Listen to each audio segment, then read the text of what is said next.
வணக்கம், welcome to ஷானுசமையல். இந்த வீடியோவில் ரொம்ப க்ரீமியான எக் மலாய் மசாலா எப்படி பண்ணுறதுன்னு பார்க்கலாம். இது சப்பாத்திக்கு ரொம்ப சூப்பராக இருக்கும். அது மட்டும் இல்லாமல் புலாவுக்கும் சைட் டிஷ்ஷாக வச்சுக்கலாம். ரொம்பவே நல்லாயிருக்கும். செய்ய ஸ்டார்ட் பண்ணலாம்.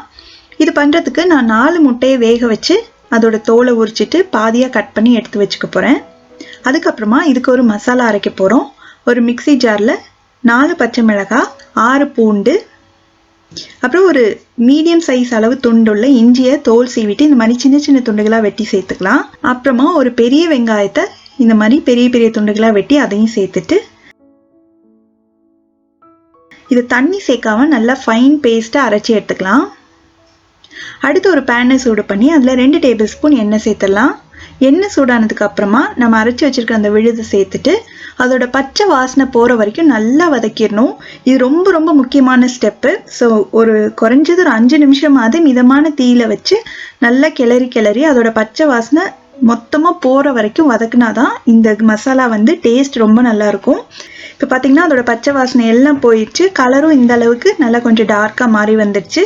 இந்த ஸ்டேஜில் ஒரு 1/4 டீஸ்பூன் மஞ்சள் தூள், 1 டீஸ்பூன் சீரகத்தூள், ஒரு 1/2 டீஸ்பூன் கரம் மசாலா தூள் இது எல்லாத்தையும் சேர்த்துட்டு நல்லா அந்த பொடியோட பச்சை வாசனை போகிற வரைக்கும் கொஞ்சம் நேரம் மட்டும் வதக்கிடலாம்.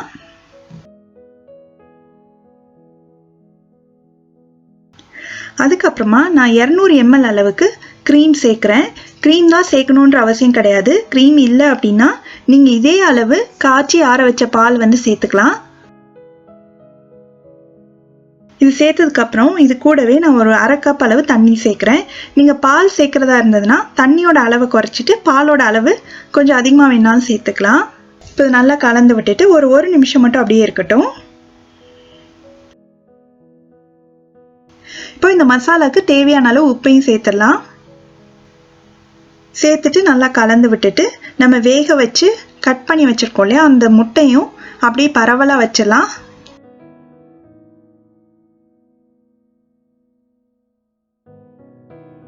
வச்சுட்டு அந்த கிரேவியை எடுத்து அந்த முட்டை நல்லா கவர் ஆகிற மாதிரி மேலேயும் அப்படியே ஊற்றி விட்டுலாம்.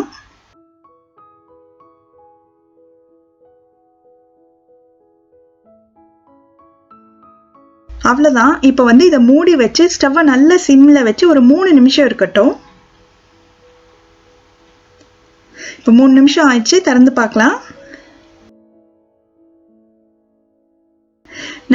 நம்ம சேர்த்து தண்ணி இதெல்லாம் கொஞ்சம் வற்றி மசாலாவும் நல்லா கெட்டியாயிடுச்சு. இப்போ கடைசியில் கொஞ்சமாக பொடியாக நறுக்குன கொத்தமல்லி இலையை மேலே தூவிட்டு ஸ்டவ் ஆஃப் பண்ணிடலாம்.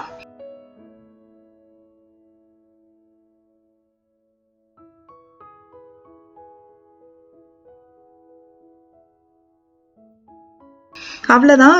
ரொம்ப க்ரீமியான ரொம்ப டேஸ்டான எக் மலாய் மசாலா ரெடி ஆயிடுச்சு.